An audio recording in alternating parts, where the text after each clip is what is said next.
तो शुरू करते हैं। हिंदी का दूसरा प्रैक्टिस सेट ये आरसी एकेडमी की ओर से दिया जा रहा है। तो Uttarakhand police SI Patwari you के एसएससी के सिलेबस पर आधारित है, जो आप लोगों के लिए बहुत ही महत्वपूर्ण है। तो पहला क्वेश्चन है, 1934 में 1934 में महादेवी वर्मा को सक्सेरिया पुरस्कार किस रचना के लिए दिया गया था? महत्वपूर्ण क्वेश्चन है। तो जो महादेवी वर्मा है, आप लोगों को पता होगा कि महादेवी वर्मा को आधुनिक युग की मीरा भी कहा जाता है। तो इन्हें जो है सक्सेरिया पुरस्कार निर्जा रचना के लिए दिया गया था, है ना। निर्जा रचना के लिए सक्सेरिया पुरस्कार दिया गया था 1934 में। और अगर आप बात करोगे यामा की, तो यामा रचना के लिए इनको 1982 में, है ना, 1982 में जो है क्या दिया गया था? हिंदी में जो है ज्ञानपीठ पुरस्कार दिया गया था, है ना। तो महादेवी वर्मा को ज्ञानपीठ पुरस्कार वाला क्वेश्चन भी बहुत ज़्यादा पूछा जाता है। 1982 में मिला था। ये प्रथम महिला थी जिसे हिंदी में ज्ञानपीठ पुरस्कार मिला था। और किस रचना के लिए मिला था? यामा के लिए। परंतु इस क्वेश्चन का आंसर है निर्जा, है ना। अगला क्वेश्चन देखते हैं, क्वेश्चन नंबर 2। हिंदी का प्रथम समाचार पत्र कौन सा था? तो हिंदी का प्रथम समाचार पत्र उदंड मार्तंड था। परंतु इसमें आप लोगों को कुछ और भी ध्यान रखना है, जैसे कि उदंड मार्तंड के लिए क्वेश्चन आता है कि उदंड मार्तंड का जो प्रकाशन है वो कब हुआ था, तो या कब निकाला गया था। सबसे पहले तो 1826 में। तो 1826 में जो है इसकी शुरुआत हुई थी। इससे पहले हिंदी में कोई पत्र पत्रिकाएं नहीं छपती थी। तो हिंदी का पहला क्या है? समाचार पत्र है। और ये क्या है? एक साप्ताहिक पत्र था भाई, ये भी ध्यान रखना। उदंड मार्तंड की जब 1826 में शुरुआत हुई थी तो किस पत्र के रूप में हुई थी? ये साप्ताहिक पत्र के रूप में हुई थी। और ये कहाँ से छपता था, किसने छापा था? तो ध्यान रखना, ये किसका क्या कहते हैं, कोलकाता से छपता था भाई। कहाँ से? कोलकाता से। तो ये भी क्वेश्चन आता है एग्जाम में, कोलकाता से छपता था। और ये उदंड मार्तंड जो पत्र था ये था किसका? तो ये भी ध्यान रखना आप लोग, किसका था? जुगल किशोर का। किसका? जुगल किशोर। तो उदंड मार्तंड किसका पत्र था? जुगल किशोर का था। तो ये भी आप लोग ध्यान देना, जुगल किशोर। अगला क्वेश्चन देखते हैं, क्वेश्चन नंबर 3। इनमें से कौन सा रीतिकाल का कवि है? तो रीतिकाल का कवि कौन सा है? तो बिहारी लाल। तो आप लोग ध्यान देना, जो बिहारी लाल है वो रीतिकाल का कवि है। बाकी आप लोग देखोगे तो जयशंकर प्रसाद, सूर्यकांत त्रिपाठी निराला, सुमित्रा नंदन पंत, ये सारे के सारे जो कवि है ये किसके हैं? छायावाद के हैं। छायावाद के कवि है। तो ये क्वेश्चन और भी आता है कि छायावाद के 4 स्तंभ किसे माना जाता है? तो छायावाद के 4 स्तंभों में एक तो आपका जयशंकर प्रसाद हो गया, सूर्यकांत त्रिपाठी निराला हो गया, सुमित्रा नंदन पंत, और एक है महादेवी वर्मा। तो महादेवी वर्मा, सूर्यकांत त्रिपाठी निराला, सुमित्रा नंदन पंत और जयशंकर प्रसाद जो है छायावाद के 4 जो है क्या स्तंभ माने जाते हैं ना। तो इनको आप लोग ध्यान रखना। बाकी रीतिकाल के जो कवि है वो कौन है? इनमें से बिहारी लाल, बाकी सब छायावाद के हैं। अगला क्वेश्चन देखते हैं, क्वेश्चन नंबर 4। विनय पत्रिका की रचना किस भाषा में की गई है? तो अवधी भाषा, खड़ी बोली, ब्रज भाषा और अपभ्रंश दिए गए ऑप्शन में। तो आप लोग ध्यान देना कि जो ये अवधी भाषा है, अवधी भाषा में जो है तुलसीदास ने रामचरितमानस की रचना की थी। किसकी? रामचरितमानस, है ना। रामचरितमानस की रचना पूछ लेता कई बार कि रामचरितमानस की रचना किस भाषा में की गई है? तो अवधी भाषा में की गई है। यहाँ पे जो है विनय पत्रिका है, हनुमान बाहुल्य है ना। तुलसीदास की बहुत सारी रचनाएं हैं। तो इनमें जो है तुलसीदास ने ज़्यादातर रचनाओं का जो रचनाएं की है वो ब्रज भाषा में ही की है। तो विनय पत्रिका की रचना भी ब्रज भाषा में हुई है। जबकि रामचरितमानस की भाषा क्या है? अवधी है ना। तो तुलसीदास जो है अवधी भाषा में भी लिखते थे और ब्रज भाषा में भी लिखते थे। तो ये इंपॉर्टेंट क्वेश्चन है यहाँ पे। अगला क्वेश्चन देखते हैं, क्वेश्चन नंबर 5। आधुनिक आर्य भाषाओं का विकास किससे हुआ है? देखो भाई, एक तो आएगा आपका आधुनिक आर्य भाषाओं का विकास, और एक पूछेगा प्राचीन, है ना। एक क्या पूछेगा? प्राचीन आर्य भाषाओं का विकास। तो जब भी क्वेश्चन आएगा प्राचीन आर्य भाषाओं का विकास किससे हुआ है, तो प्राचीन आर्य भाषाओं का विकास हुआ है वैदिक संस्कृत से। जब भी आपसे क्वेश्चन आएगा कि आधुनिक आर्य भाषाओं का विकास किससे हुआ है, तो आधुनिक आर्य भाषाओं का विकास जो है अपभ्रंश से हुआ है। या फिर हो सकता है कि अपभ्रंश के जगह जो है आपको क्या लिख देगा? सौरसेनी लिख देगा। क्या लिख देगा? सौरसेनी। तो आधुनिक आर्य भाषाओं का विकास किससे हुआ है? अपभ्रंश या सौरसेनी से हुआ है। जबकि प्राचीन आर्य भाषाओं का विकास किससे हुआ है? वैदिक संस्कृत से। तो इन चीज़ों को ध्यान रखना। प्राचीन भी पूछ सकता है, आधुनिक भी पूछ सकता है। तो आधुनिक में अपभ्रंश या सौरसेनी दे देगा, क्योंकि उस समय जो है अपभ्रंश के ही अनेक रूप होते थे, तो अपभ्रंश का ही एक रूप जो है सौरसेनी भी है। अगला क्वेश्चन देखते हैं, क्वेश्चन नंबर 6। इनमें से कौन सी एक हिंदी की बोली नहीं है? अब हिंदी की बोली नहीं है तो आप लोगों ने देखा होगा, अगर आप हिंदी के बारे में जानते हो तो हिंदी की जो है 5 उपभाषाएं हैं। भारत में हिंदी की मुख्य रूप से कितनी उपभाषाएं हैं? 5। तो उपभाषा की बात कर रहा मैं पहले, है ना। उपभाषा कितनी है? हिंदी की 5 है, जिसमें क्या आती है आपकी? एक तो आती है पहाड़ी हिंदी। क्या आती है? पहाड़ी हिंदी। दूसरी आती है राजस्थानी हिंदी, राजस्थानी हिंदी। तीसरी आती है आपकी पश्चिमी हिंदी। चौथी आती है आपकी पूर्वी हिंदी।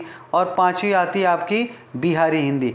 और इन जो आपकी हिंदी की 5 उपभाषाएं, इनके अंतर्गत जो है 18 बोलियां आती है। कितनी? 18 बोलियां आती है और 5 उपभाषाएं। हिंदी की भारत में 5 उपभाषाएं और 18 बोलियां हैं। ये क्वेश्चन आ सकता है एग्जाम में।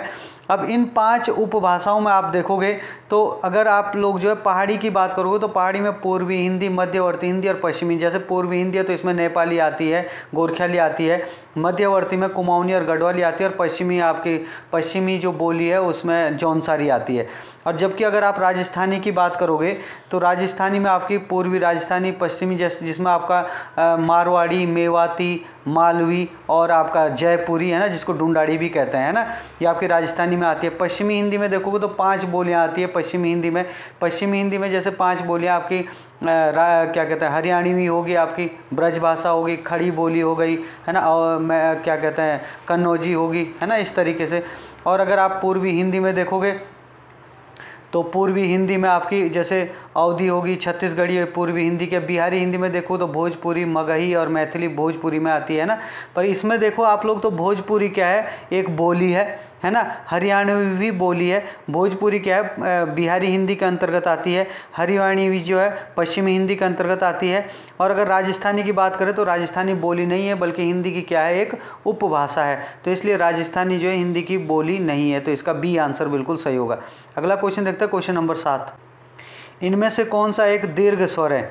देखो, एक होता है हास्व स्वर, है ना, एक होता है हास्व स्वर और एक होता है दीर्घ स्वर। दीर्घ स्वर को संधि स्वर के नाम से भी जाना जाता है।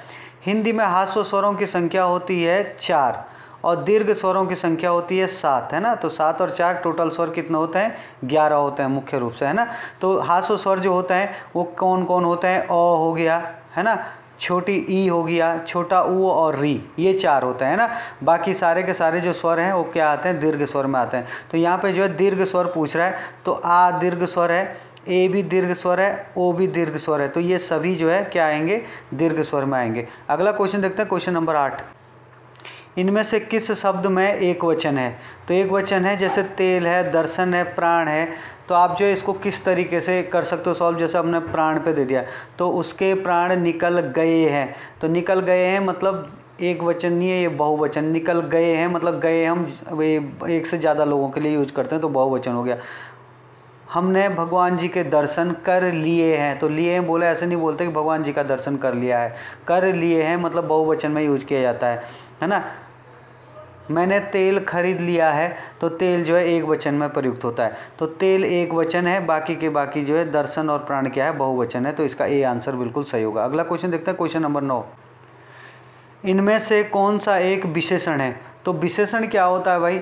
जो किसी भी संज्ञा या सर्वनाम की क्या है? विशेषता बताता है, उसको क्या कहते हैं? विशेषण कहते हैं।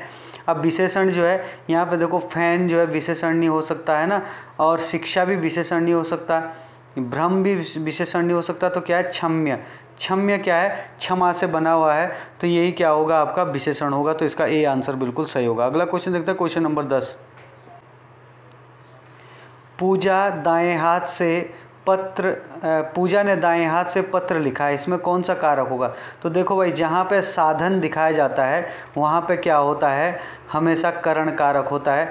जैसे कर्ता कारक होता है, जब कोई व्यक्ति काम करता है और काम करने का असर खुद पर ही पड़ता है तो वहाँ कर्ता कारक होता है। कर्म कारक वहाँ होता है जहाँ काम करने का असर किसी दूसरे पर पड़ता है। करण कारक वहाँ होता है जहाँ पे काम करने के लिए साधन है। तो पूजा ने दाएं हाथ से पत्र लिखा, तो दायां हाथ यहाँ पे पत्र लिखने के लिए साधन बताया गया है, इसलिए यहाँ पे क्या होगा, करण कारक होगा। तो इसका सी आंसर बिल्कुल सही है। अगला क्वेश्चन देखते हैं, क्वेश्चन नंबर 11। हमें प्रतिदिन सूर्य नमस्कार करना चाहिए। इस वाक्य में प्रतिदिन शब्द क्या है? तो जो प्रतिदिन है वो क्या है? उपसर्ग है या फिर सर्वनाम है या अभिकारी है या कारक है? तो उपसर्ग तो वो होता है जो किसी भी शब्द के पहले लगता है ना। प्रति उपसर्ग होगा बल्कि प्रतिदिन में, बल्कि पूरा प्रतिदिन उपसर्ग नहीं है। सर्वनाम क्या होता है? जो किसी के नाम के जगह यूज किया जाता है, तो प्रतिदिन किसी के नाम के जगह यूज नहीं किया जाता है। अभिकारी होता है जिसे लिंग वचन कारक और क्रिया के आधार पर परिवर्तित नहीं किया जा सकता। तो जो प्रतिदिन है इसे लिंग वचन कारक और क्रिया के आधार पर परिवर्तित नहीं किया जा सकता, इसलिए जो है ये अभिकारी होगा प्रतिदिन, है ना। तो इसका आंसर जो बिल्कुल सी सही होगा। अगला क्वेश्चन देखते हैं, क्वेश्चन नंबर 12। अनुपम का पर्यायवाची शब्द होगा। तो अनुपम का मतलब क्या होता है भाई? अनुपम का मतलब होता है जिसके जैसा कोई दूसरा नहीं होता है। तो इसको हम जो है अद्वितीय बोल सकते हैं। स्वर्गीय का मतलब आप जानते हो, तो स्वर्गीय का मतलब होता है कि जो मर चुका होता है, जिसकी डेथ हो चुकी है, उसको स्वर्गीय लगाते हैं उसके नाम का आगे। अलौकिक का मतलब होता है जो इस लोक का ना हो, है ना। अद्वितीय का मतलब होता है जिसके जैसा कोई दूसरा ना हो। अनुपम का अर्थ भी क्या होता है? जिसके जैसा कोई दूसरा ना हो। तो इसका सी आंसर बिल्कुल सही होगा। अगला क्वेश्चन देखते हैं, क्वेश्चन नंबर 13।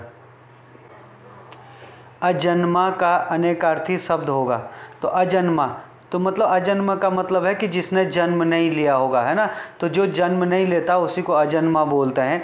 तो आजीवन तो हम इसको बोल नहीं सकते, है ना।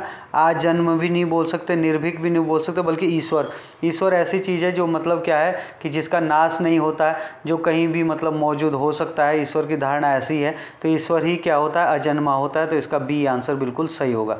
अगला क्वेश्चन देखते हैं, क्वेश्चन नंबर 14। अंडे सहना मुहावरे का अर्थ क्या होगा? तो मुर्गी का चूजा। ये देखो आप लोग, अंडे सहने का मतलब होता है कि जैसे हम कभी कभी अपने मित्र को भी बोलते हैं भाई कि तुम कहाँ थे, वो बोलेगा कि मैं तो घर पे था, तो आप बोलोगे घर पे अंडे सह रहे हो तो क्या? तो घर पे अंडे सहने का मतलब होता है कि फालतू में मतलब बैठे रहना या बेकार में मतलब बैठे रहना, जो कोई काम धाम नहीं करता है ना। तो घर में बेकार बैठना ही क्या होता है? अंडे सहना होता है ना। तो डी आंसर इसका बिल्कुल सही होगा।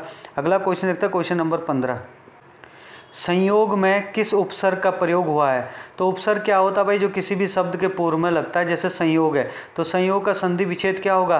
संयोग का संधि विच्छेद होगा सम प्लस योग। तो संयोग जो है सम प्लस योग से बना हुआ है। तो योग के प्रारंभ में क्या लगा हुआ है? सम लगा हुआ है, इसलिए सम क्या होगा? इसका उपसर्ग होगा, बल्कि इसके नीचे जो हलंत भी होना चाहिए, है ना। तो सम जो है ए इसका बिल्कुल सही आंसर है। अगला क्वेश्चन देखते हैं, क्वेश्चन नंबर 16। अनुपमेय में कौन सी संधि होगी? तो अनुपमेय में कौन सी संधि होगी? तो पहले तो आपको इसका संधि विच्छेद आना चाहिए। कहीं कहीं पे इसका संधि विच्छेद ऐसे भी किया हुआ है, अन प्लस उपमेय, है ना। परंतु ये जो है ज़्यादा सही नहीं है, बल्कि सही संधि विच्छेद इसका है अनु प्लस उपमेय। अनु प्लस उपमेय। तो ये अगर आप देखोगे तो ये किस में टूटा है? प्लस से ठीक पहले नू है, तो नू का मतलब हो गया ऊ, है ना। और प्लस के बाद क्या है? प्लस के बाद भी ऊ है। तो जब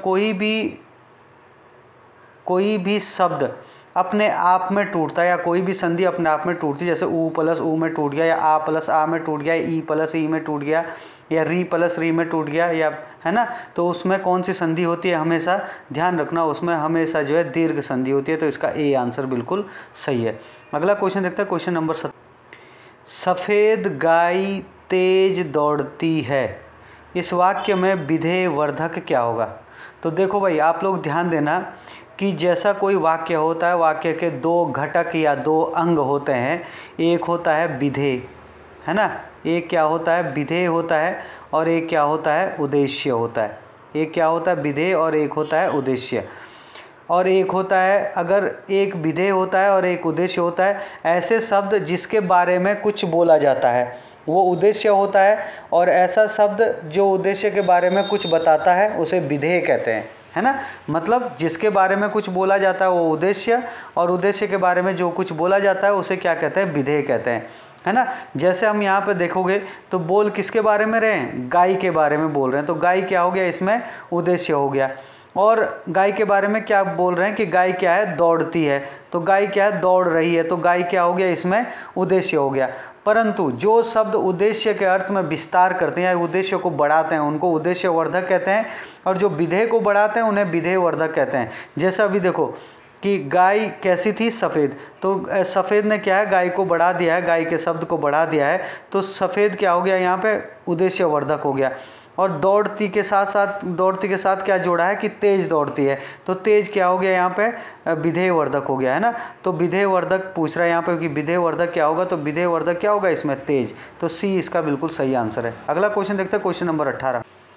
इनमें से कौन सा शुद्ध है, मतलब कौन सा शब्द इनमें से शुद्ध है। देखो भाई, ये शुद्ध नहीं है, ये आगामी लिखा, आगामी ऐसे नहीं, आगामी नहीं होता कभी नहीं, आगामी होता है ना, आगामी होना चाहिए था इसे। और यहाँ पे अधीन है, तो अधीन बिल्कुल ऐसा ही लिखते हैं, बल्कि जो दीक्षा है, दीक्षा ऐसे नहीं लिखा जाता है, दीक्षा में जो है बड़ी ई की मात्रा होनी चाहिए थी, तो दीक्षा ऐसे लिखते हैं, बल्कि ये अधीन जो है बिल्कुल सही है, तो इसका बी आंसर सही होगा। अगला क्वेश्चन देखते हैं, क्वेश्चन नंबर 19। इनमें से कौन सी भाषा भारोपीय परिवार से संबंधित है। तो आप लोग ध्यान देना, भारोपीय परिवार से हिंदी तो है ही, भारोपीय परिवार की सबसे बड़ी भाषा जो है कौन है, हिंदी है ना। इसके अलावा असमिया भी भारोपीय परिवार की है, बंगाली भी भारोपीय परिवार की है, उड़िया भी भारोपीय परिवार की है ना। तो ये सारी के सारी जो है भारोपीय परिवार की भाषाएं, तो ये सभी जो है बिल्कुल सही है। अगला क्वेश्चन देखते हैं, क्वेश्चन नंबर 20। भारत के कितने राज्यों में मुख्य रूप से हिंदी का क्षेत्र है। वैसे आप लोग ध्यान देना कि भारत के 9 राज्यों में हिंदी का मुख्य क्षेत्र है, परंतु अगर आप केंद्र शासित प्रदेश को भी जोड़ोगे तो उसमें दिल्ली सहित जो है कितने हो जाते हैं, 10 राज्य। तो केंद्र शासित प्रदेश और 10 राज्य हैं, 9 राज्य हैं, तो टोटल 10 राज्य हैं। अगर मैं आपको गिना दूँ तो थोड़ा सा आप नोट भी कर सकते हो अलग से, तो मैं आपको बता देता हूँ, है ना। सबसे पहले जो है हिमाचल प्रदेश है, हिमाचल प्रदेश के अलावा उत्तराखंड है, उत्तराखंड के अलावा अगर आप थोड़ा सा नीचे आओगे तो आपका राजस्थान हो जाएगा, राजस्थान के अलावा हरियाणा हो जाएगा, हरियाणा के अलावा दिल्ली हो जाएगा, दिल्ली के अलावा यूपी हो जाएगा, है ना, एमपी हो जाएगा, मध्य प्रदेश है ना, झारखंड हो जाएगा, झारखंड के अलावा छत्तीसगढ़ हो जाएगा, छत्तीसगढ़ के अलावा जो है बिहार हो जाएगा। तो ये दिल्ली सहित जो है 10 राज्य हैं जहाँ पे क्या है, हिंदी का प्रचलन है ना। तो इस तरीके से जो है आज का टॉपिक यहीं पे ख़त्म होता है। मिलते हैं अगले टॉपिक में।